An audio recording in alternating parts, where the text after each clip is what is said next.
이 시간 하나님께서 우리 주신 말씀 함께 봅니다. 열왕기하 4장 1절에서 7절 말씀입니다. 구약성경 565면입니다.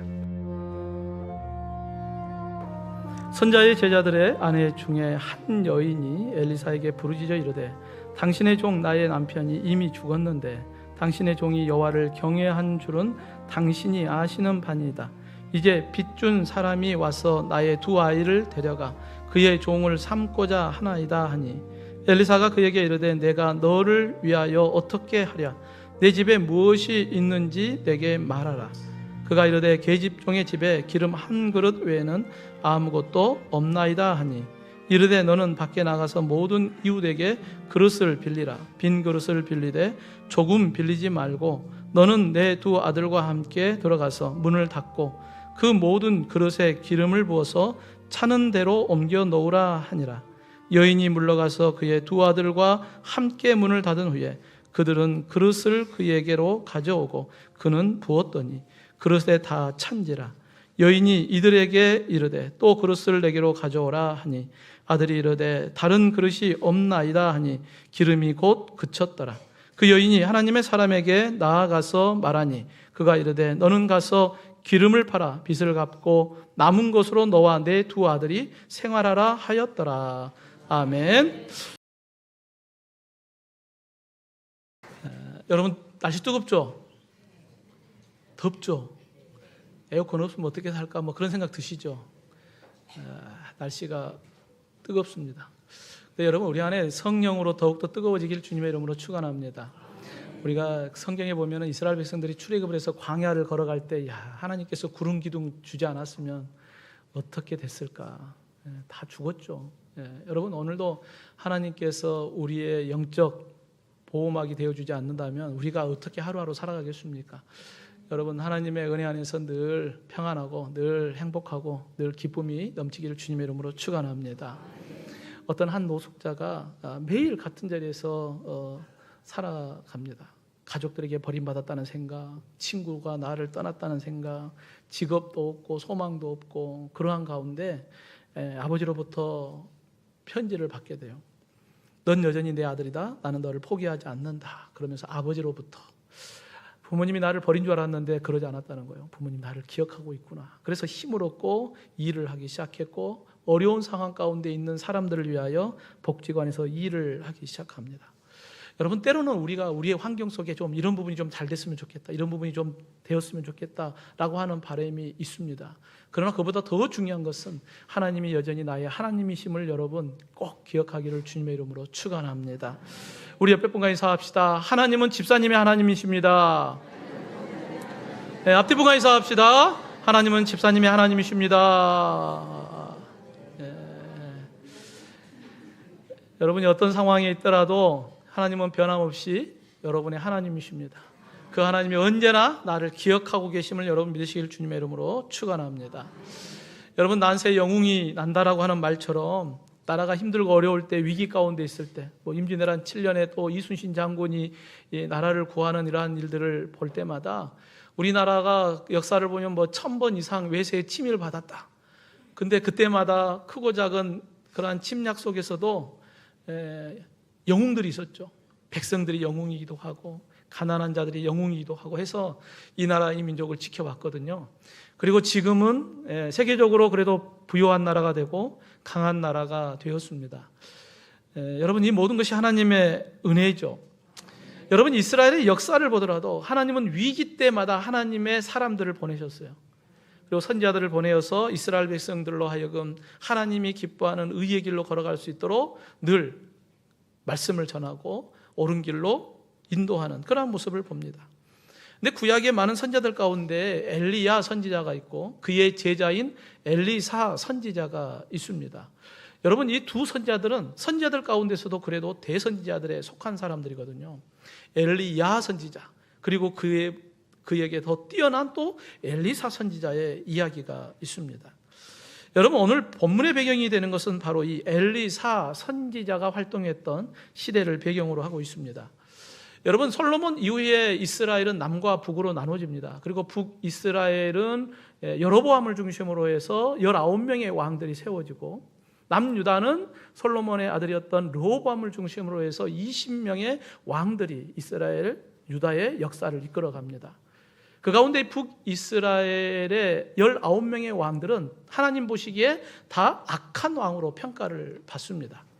그 가운데 그 악한 왕들 가운데 가장 악한 왕조가 바로 아합 왕조거든요. 바로 이 엘리사, 엘리야 이 선지자들이 활동했던 때가 가장 악한 아합의 왕조가 있었을 때입니다. 이들은 하나님을 버리고 우상 숭배하고 악을 행하고 그로 인하여 온 이스라엘 백성들도 하나님을 떠나고 우상 숭배하며 악을 행했던 때입니다. 그 악한 때에 난세의 영웅이 난 것처럼 영적인 영웅인 엘리야 선지자를 보내기도 하고 엘리사 선지자를 보내주기도 했죠. 여러분, 하나님을 경외하면 믿음의 길을 우리가 걸어가지만 때로는 우리의 환경과 상황이 원하지 않는 어려움이 우리에게 찾아올 수도 있고 내 삶에 끊임없는 이러한 어려움으로 인하여서 낙심될 때도 참 많이 있습니다. 그때마다 우리가 나에게 찾아온 이런 위기가 있다면 나는 그럼 어떻게 이 위기를 극복할 것인가? 여러분, 우리가 빈 그릇을 채우시는 하나님이라고 하는 제목의 말씀을 통하여서 우리의 삶의 위기가 기회가 되고 궁핍한 빈 그릇이 하나님의 은혜 안에서 차고 넘치는 회복의 역사가 일어나기를 주님의 이름으로 축원합니다. 이를 위해 믿음의 성도는 위기 속에서도 하나님을 경외하는 자가 되어야 합니다. 위기 속에서도 누구를 경외해요? 하나님을 경외하는 자가 되어야 합니다. 여러분, 우리가 하나님을 경외한다. 이 하나님을 경외하는 믿음이 언제 가장 빛이 날까? 바로 위기가 찾아왔을 때 우리가 하나님을 경외하는 믿음이 더 빛을 발하게 됩니다. 여러분, 때로는 우리의 삶의 벼랑 끝에 몰린 것처럼 경제적 어려움이 찾아오기도 하고 건강의 어려움이 찾아오기도 하고 가정의 문제, 자녀들의 문제, 여러 가지 문제들이 우리를 힘들게 할 때가 있습니다. 그런데 그 어려움의 환경 속에서도 희망이 보이지 않고 절망 가운데 빠져 있다면 정말 우리는 어떻게 해야 될까라고 하는 방향을 잃어버릴 때가 있거든요. 그때 하나님을 경외하는 우리 믿음의 성도들, 우리는 어떻게 해야 할까? 여러분, 오늘 본문에 절망으로 가득한 한 가정의 이야기가 기록되어 있습니다. 오늘 본문 1절에 보면 선지자의 제자들의 아내 중에 한 여인이 엘리사에게 부르짖어 이르되 당신의 종 나의 남편이 이미 죽었는데 당신의 종이 여호와를 경외한 줄은 당신이 아시는 바니이다. 이제 빚 준 사람이 와서 나의 두 아이를 데려가 그의 종을 삼고자 하나이다. 엘리사 선지자에게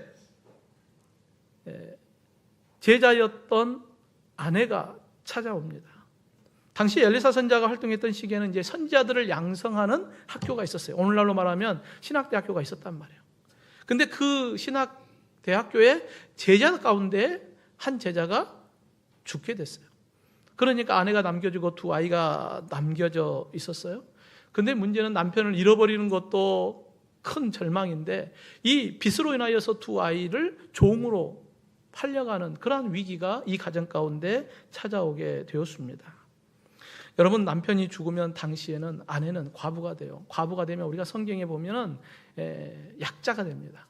고아, 과부, 나그네. 이건 사회적 약자이기 때문에 스스로 힘을 내어서 살아가기가 참 어려운 환경입니다. 그렇기 때문에 율법적으로 보면 이러한 어려운 가운데 있는 이들을 보호하라라고 하나님께서는 아예 법으로 제시까지 하죠. 남편을 잃어버리고 이제는 남편을 대신하여 두 아이를 의지하며 살아가야 하는 환경인데 이 두 아이까지도 또 빚에 의해서 종으로 팔려가는 이러한 위기가 찾아왔습니다. 여러분, 이 절망 가운데 있는 이 가정, 이 절망의 위기 가운데 엘리사 선지자에게 찾아와서 간구합니다. 당신의 종이 여호와를 경외하는 줄은 당신이 아시지 않습니까? 남편이 살아있어서 하나님을 경외하며 하나님을 위한 삶을 살았고 우리의 가정도 그와 같은 삶을 살았는데 당신 잘 알지 않습니까?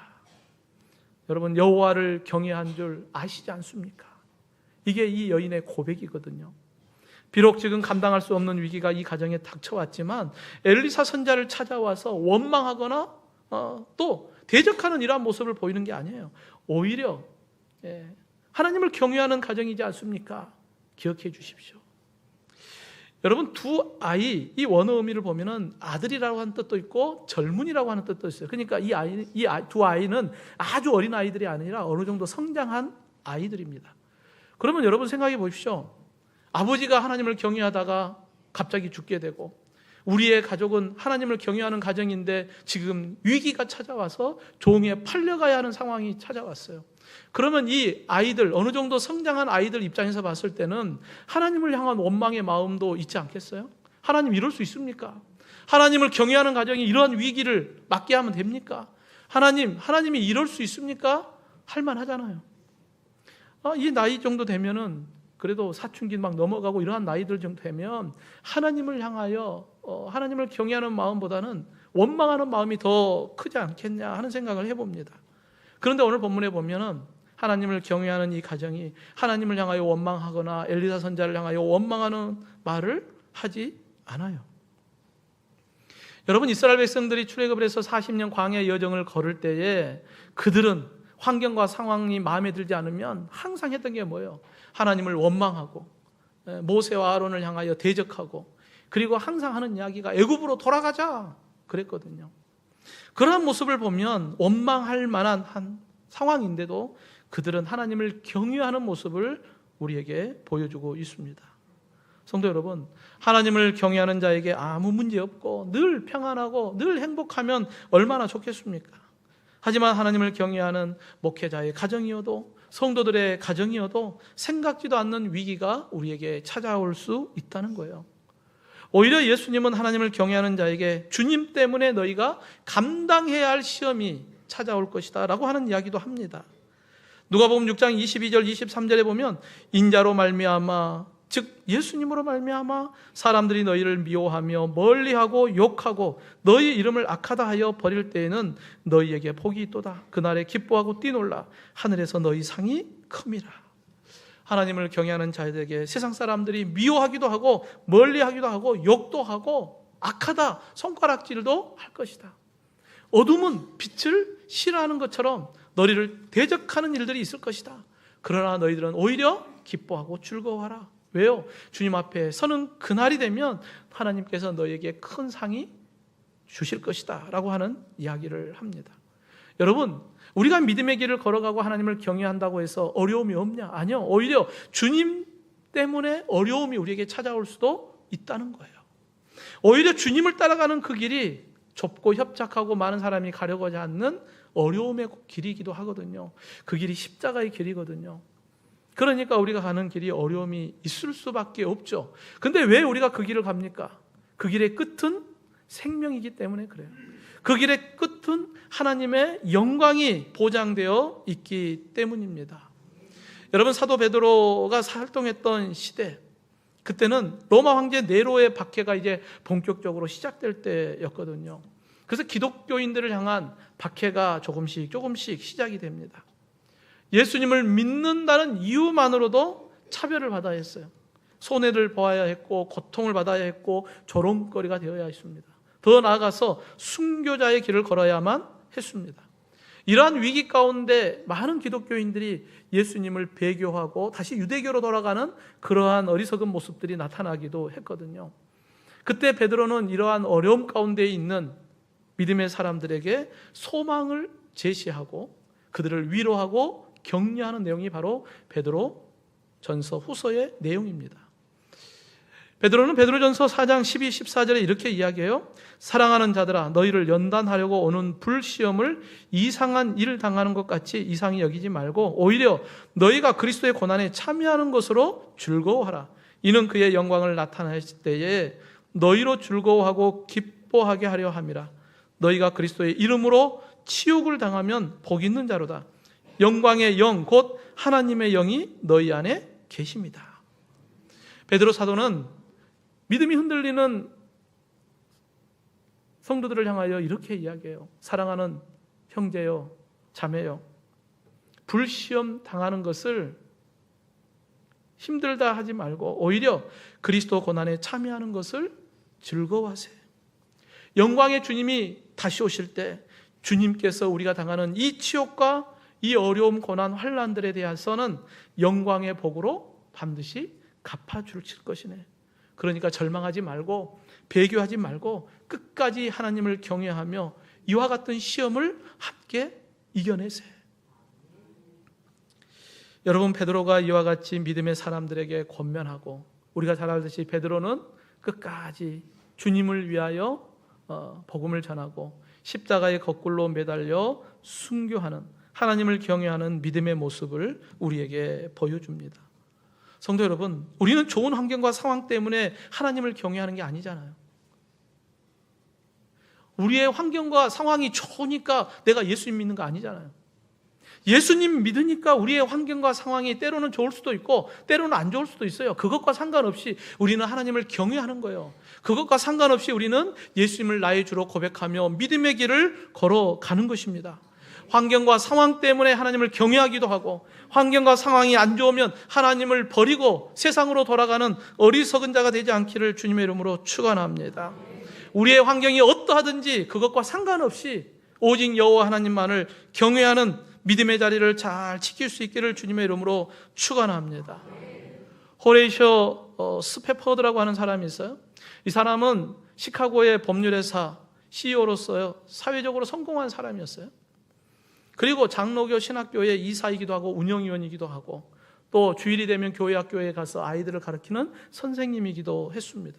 누구보다도 뜨겁게 하나님을 경외하며 섬겼던 독실한 그리스도인이거든요.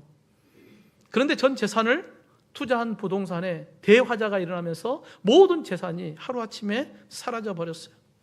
그러고 하나 있는 아들 급성 전염성 피부질환으로 인하여 또 아들이 죽게 됩니다.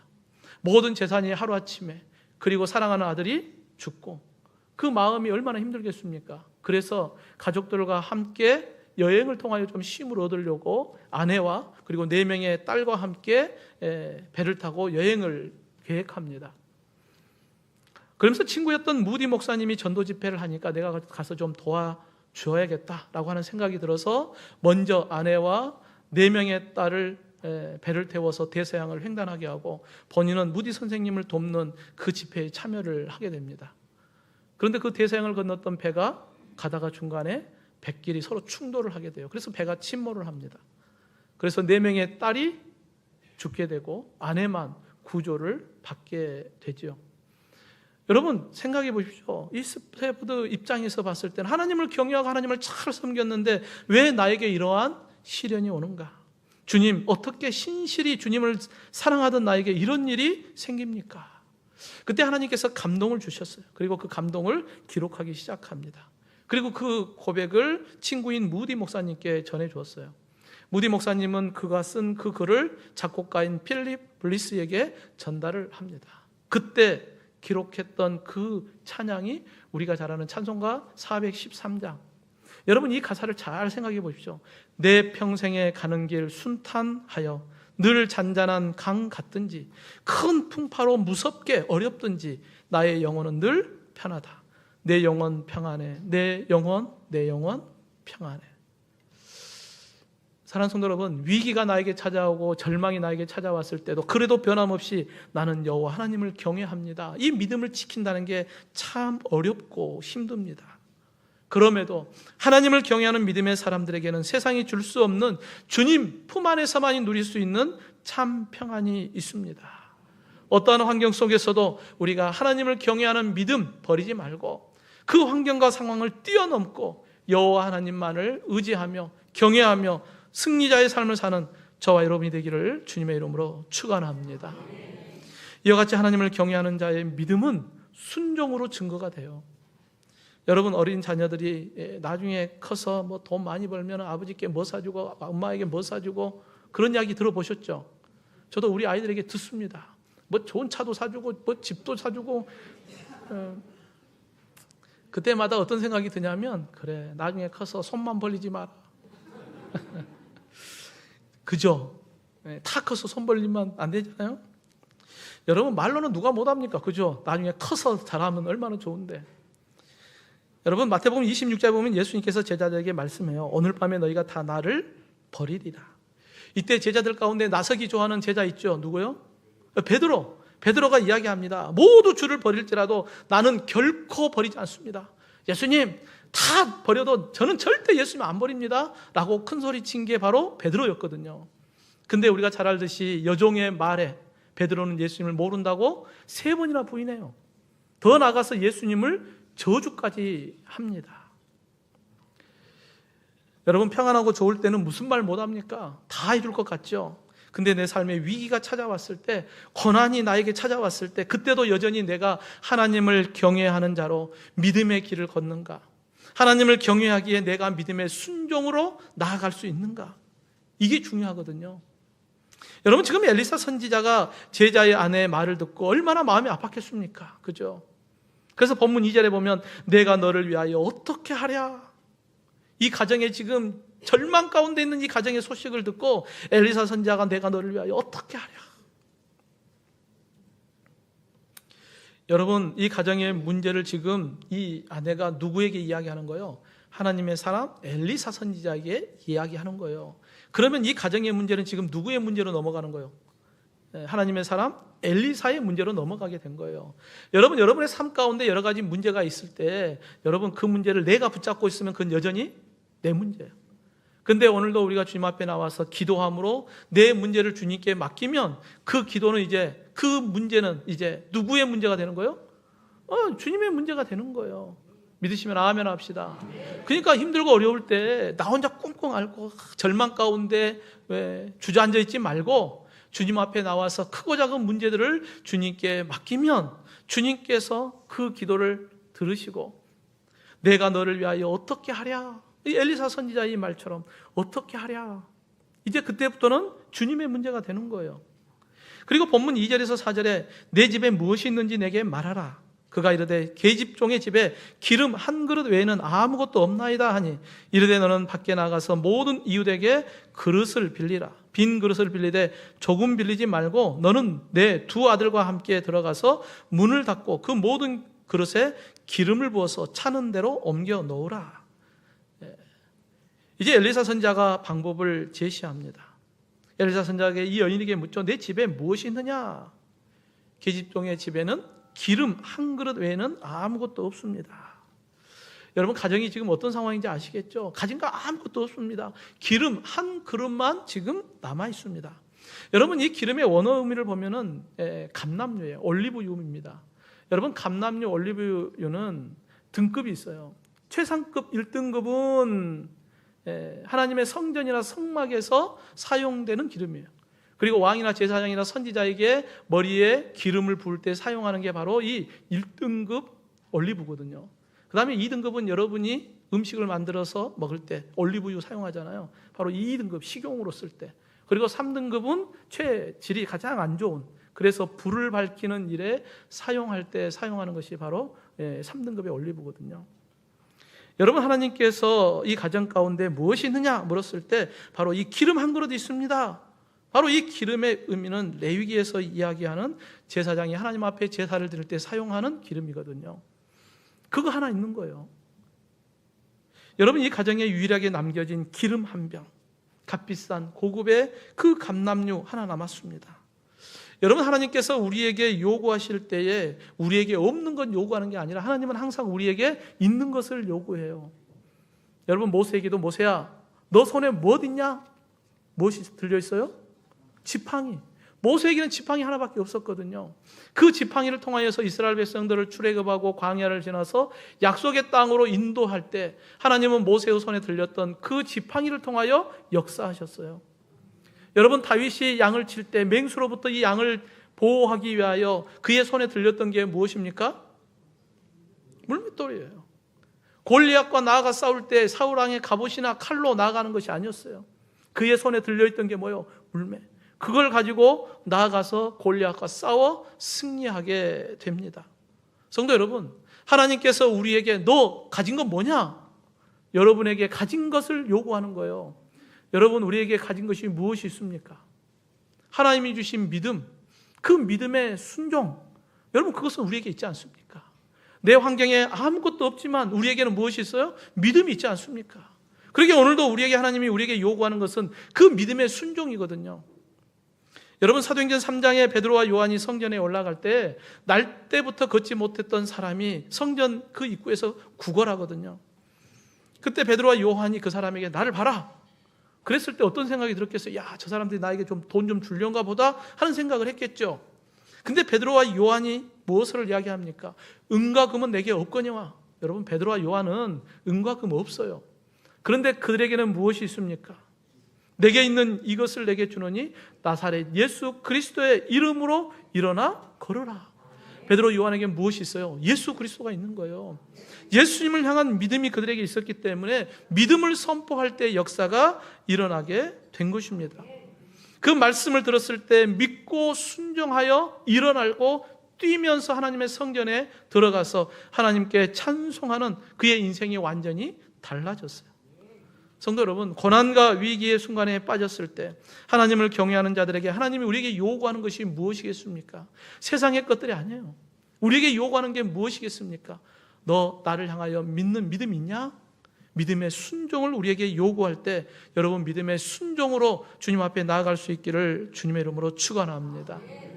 다니엘서 3장에 보면 느부갓네살 왕이 신상을 만들어 놓고 나에게 절하라고 이야기해요. 그때 사드락과 메삭과 아벳느고가 우리는 절대 왕에게 절하지 않습니다. 그러니까 이제 왕 입장에서는 얼마나 화나겠어요? 그러니까 풀무불을 더욱 뜨겁게 7배 뜨겁게 하게 만들어요. 그리고 그곳에 던져버리지 않습니까? 근데 하나님께서는 그 풀무불 속에서도 사드락과 메삭과 아벳느고를 지켜주셨어요. 여러분, 하나님을 향한 믿음의 순종, 그걸로 인하여 그들에게 지금 죽음이 찾아왔잖아요. 아, 하나님을 경외하고 믿고 순종하면 죽음이 나에게 찾아오네? 실패가 나에게 찾아오네? 아니에요. 믿고 순종하니까 죽음의 자리에서 하나님의 구원의 은혜가 있었던 거예요. 그 구원의 은혜에서 나오니까 하나님의 영광이 되고 사드락과 메삭과 아벳느고가 오히려 더 사람들에게 영광을 받는 놀라운 역사가 일어나게 된 것입니다. 하나님을 경외하는 자의 믿음의 순종은 이와 같이 하나님의 놀라운 역사가 우리에게 주어집니다. 사랑하는 성도 여러분, 위기의 순간에도 온전히 하나님을 경외하고 있는가? 하나님을 향한 믿음의 순종이 내 안에 있는가? 절망 가운데 있을 때 주님이 나에게 너에게 있는 것이 무엇이냐 말씀하실 때 여러분, 세상의 것 자랑하지 말고 주님을 향한 믿음, 그 믿음의 순종을 통하여서 하나님을 더욱더 경외하고 어떠한 위기와 상황 가운데서도 하나님의 구원의 은혜를 마음껏 누리는 저와 여러분이 되기를 주님의 이름으로 축원합니다. 마지막으로 이와 같이 하나님을 경외하는 자에게는 믿음의 분량대로 하나님이 역사하셔요. 여러분, 제자의 아내, 이 아내가 엘리사 선지자의 말을 듣고 이제 밖으로 나가서 이웃들에게 그릇을 빌립니다. 그리고 두 아들과 함께 들어와서 문을 닫고 빌려온 그릇에 그 있던 감람류 그릇에 기름을 붓기 시작해요. 여러분, 이 과정 속에 우리가 간단히 그냥 기록하고 있지만 인간적으로 한번 생각해 보십시오. 어떤 생각이 들었을까요? 아, 엘리사 선지자가 왜 갑자기 이웃에 가서 그릇을 빌려오라고 하지? 여러분, 당시에는 그릇이 비싸요. 요리처럼 이렇게 흔하게 사용할 때가 아니잖아요. 오래전이기 때문에 그 그릇 하나하나가 가치가 있단 말이에요. 그러니까 이웃에게 빌려준다는 건 쉽지 않습니다. 그럼에도 이웃에게 가서 그것을 빌려왔다고 한다는 것은 이웃과의 관계가 좋았다는 거예요. 그들에게 찾아가서 빌리고 빌려서 많은 것을 빌려왔습니다. 그리고 그 문을 닫고 아이들과 함께 앉아서 기름을 붓기 시작해요. 어떻게 생각합니까, 여러분? 이걸 왜 하고 있는 거야, 지금? 이걸 왜 하고 있는 거죠? 엘리사 선지자가 이렇게 하면 어떻게 된다고 뭐 이야기해 준 것도 아니고 이걸 지금 왜 하고 있는지 잘 모르잖아요. 어쩌면은 이게 지금 어리석은 짓 하고 있는 것 같기도 하고 이거 괜한 일 하는 것 같기도 하고 그럼에도 하나님의 사람 엘리사가 했던 말이기 때문에 오늘 보면 7절에 보면 그 여인이 하나님의 사람에게 나아가서 엘리사 선지자를 누구로 본 거예요? 하나님의 사람으로 본 거예요. 사람의 말로 받은 게 아니라 하나님의 말씀으로 받은 거예요. 그러니까 인간적으로 보면 이걸 내가 왜 하지? 이런 생각이 들 수도 있지만 그럼에도 하나님의 사람 엘리사가 하는 말씀을 하나님의 말씀으로 받고 순종하기 시작합니다. 문을 꼭 닫았어요. 여러분, 문을 닫았다는 것은 어떤 의미가 있을까요? 세상의 소리를 차단하는 거예요. 세상의 소리는 우리에게 믿음 없음을 자꾸 이야기해요. 야, 너 그거 한다고 될 것 같냐? 야, 하나님을 경외한다고 해서 너가 될 것 같냐? 이게 세상의 소리거든요. 여러분, 문을 닫았다는 것은 하나님께 집중하는 거예요. 세상을 바라보면 자꾸 우리가 믿음이 흔들리고 넘어져요. 그런데 우리가 하나님께 집중하면 우리의 믿음이 흔들리지 않을 수 있거든요. 여러분, 마치 물 위에 걷던 베드로가 주님을 향하여 시선을 고정할 때는 물 위를 걸었잖아요. 아무나 할 수 있는 일이 아니잖아요. 그런데 그 시선이 바람을 보고 무서워 빠져버리는 그런 모습을 봐요. 주님을 향한 시선이 세상을 향하면 무너질 수밖에 없어요. 그렇기 때문에 사단은 오늘도 끊임없이 우리를 무너뜨리기 위하여 우는 사자와 같이 삼킬 차를 찾는 것 같이 끊임없이 세상의 소리로 또 세상의 모습으로 우리를 흔들어 놓는 그러한 어려움이 우리에게 있습니다. 그때마다 우리가 하나님을 경외하고 하나님을 향하여 집중해야 돼요. 하나님을 향하여 우리가 늘 바라보는 시선이 되어야 합니다. 여러분, 창세기 19장에 보면 아브라함의 조카 롯이 소돔과 고모라로 들어가죠. 근데 그 죄악으로 가득한 땅에 하나님의 심판이 내려져요. 하나님의 은혜 가운데 롯과 그의 아내가 도망할 수 있었어요. 그런데 우리가 잘 알듯이 이 롯의 아내가 가다가 뒤를 돌아보잖아요. 그리고 무엇이 됩니까? 소금 기둥이 돼요. 여러분, 이 아내가 왜 하나님께서 구원해 주신 그 길을 가다가 뒤를 돌아봤을까? 세상에 남겨둔 것이 아까워서? 물론 그럴 수도 있겠죠. 근데 여러분, 하나님을 바라본다는 것은 어떤 의미가 있을까요? 하나님의 얼굴이 나를 향하여 든다. 내가 하나님을 바라본다. 이것은 하나님의 은혜를 의미합니다. 근데 하나님을 향한 은혜의 그 눈이 세상을 향하여 돌아선 거예요. 이제는 하나님의 은혜와 상관없는 길을 걷는 거예요. 결국 그 길은 어떤 길이에요? 그 길은 사망의 길이 되는 거예요. 오늘도 우리의 시선이 어디를 향하느냐가 매우 중요해요. 하나님을 경외합니다. 그런데 우리가 하나님을 향한 시선이 아니라 세상을 향한 시선이 된다면 그 절망의 자리는 결국은 사망의 자리, 멸망의 자리가 되는 것입니다. 그러기에 언제나 성령 안에서 깨어있어 주님의 말씀에 귀를 기울이고 우리의 시선이 날마다 하나님께 향하여 있기를 주님의 이름으로 축원합니다. 하나님을 경외하는 자는 하나님의 말씀에 귀를 기울여요. 그러니까 하나님의 말씀에 순종하는 것입니다. 그때 비로소 하나님의 기적은 시작이 되는 것입니다.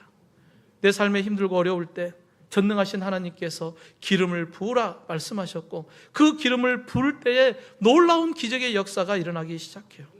오늘 본문 5절 6절에 그늘 부었더니 그릇에 다 찬지라. 다른 것이 없나이다 하니 기름이 곧 그쳤더라. 여러분, 하나님의 말씀에 순종하여 기름을 부을 때 하나님의 놀라운 역사들이 일어나기 시작합니다. 근데 빌려왔던 모든 그릇에 다 차니까 이제 그릇이 멈추었어요. 여러분, 한번 생각해 보십시오. 여러분에게 만약에 하나님께서 가서 기름을 빌려와라, 많이 빌려와라 했는데 이거 갖고 뭐 하려고? 하나님의 뜻을 알지 못하면 적당하게 빌리겠죠. 근데 하나님께서 좋은 기름으로 막 채우셔요. 그럼 여러분 어떤 생각이 들겠습니까? 더 빌려올 걸. 이런 생각 들지 않겠습니까? 여러분, 하나님의 기적은 믿음의 분량대로 나타나는 거예요. 내가 하나님을 향한 어떤 믿음의 분량이 있느냐에 따라서 하나님은 거기까지 채우는 거예요.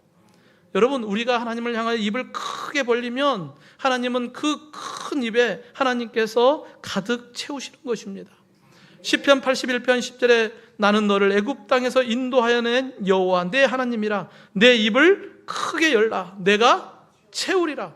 하나님이 채우고 싶어도 입을 열지 않으면 채울 수가 없는 거예요. 하나님이 부어주시는데 내가 감당할 수 없는 종지기 같은 그릇이면 어떻게 많이 부어준다고 해서 무슨 의미가 있겠습니까? 내가 믿음의 눈을 열고 믿음의 마음의 문을 열고 믿음의 입을 크게 벌리면 하나님께서 그 믿음만큼 채우는 거예요. 여러분, 믿음의 부요한 자가 되기를 주님의 이름으로 축원합니다. 오늘 본문 7절에 보면 그 여인이 하나님의 사람에게 나아가서 말하니 그가 이르되 너는 가서 기름을 팔아 빚을 갚고 남은 것으로 너와 내 두 아이 생활하라. 빚을 갚고 생활할 정도 하나님께서 이 가정에 믿음의 그릇을 채워 주었습니다. 사랑하는 성도 여러분, 지금 내 환경과 상황이 힘들고 어려워서 때로는 낙심될 때도 있고 때로는 주저앉아 버리고 싶을 때도 있을 것입니다. 하지만 우리 하나님은 어떤 하나님이에요? 전능하신 하나님이에요.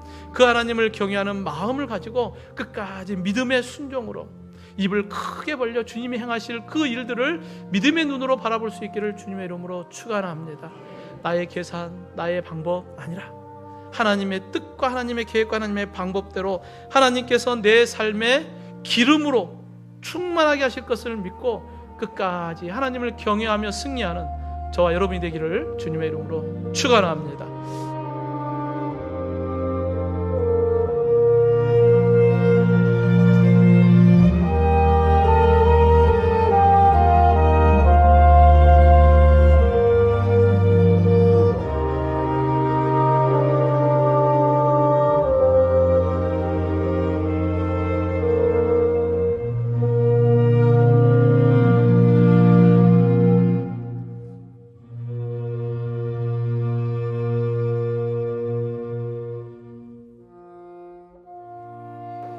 선자의 제자들의 아내 중에 한 여인이 엘리사에게 부르짖어 이르되 당신의 종 나의 남편이 이미 죽었는데 당신의 종이 여호와를 경외한 줄은 당신이 아시는 바니이다. 이제 빚준 사람이 와서 나의 두 아이를 데려가 그의 종을 삼고자 하나이다 하니 엘리사가 그에게 이르되 내가 너를 위하여 어떻게 하랴? 내 집에 무엇이 있는지 내게 말하라. 그가 이르되 계집종의 집에 기름 한 그릇 외에는 아무것도 없나이다 하니 이르되 너는 밖에 나가서 모든 이웃에게 그릇을 빌리라. 빈 그릇을 빌리되 조금 빌리지 말고 너는 내 두 아들과 함께 들어가서 문을 닫고 그 모든 그릇에 기름을 부어서 차는 대로 옮겨 놓으라 하니라. 여인이 물러가서 그의 두 아들과 함께 문을 닫은 후에 그들은 그릇을 그에게로 가져오고 그는 부었더니 그릇에 다 찬지라. 여인이 이들에게 이르되 또 그릇을 내게로 가져오라 하니 아들이 이르되 다른 그릇이 없나이다 하니 기름이 곧 그쳤더라. 그 여인이 하나님의 사람에게 나아가서 말하니 그가 이르되 너는 가서 기름을 팔아 빚을 갚고 남은 것으로 너와 내 두 아들이 생활하라 하였더라.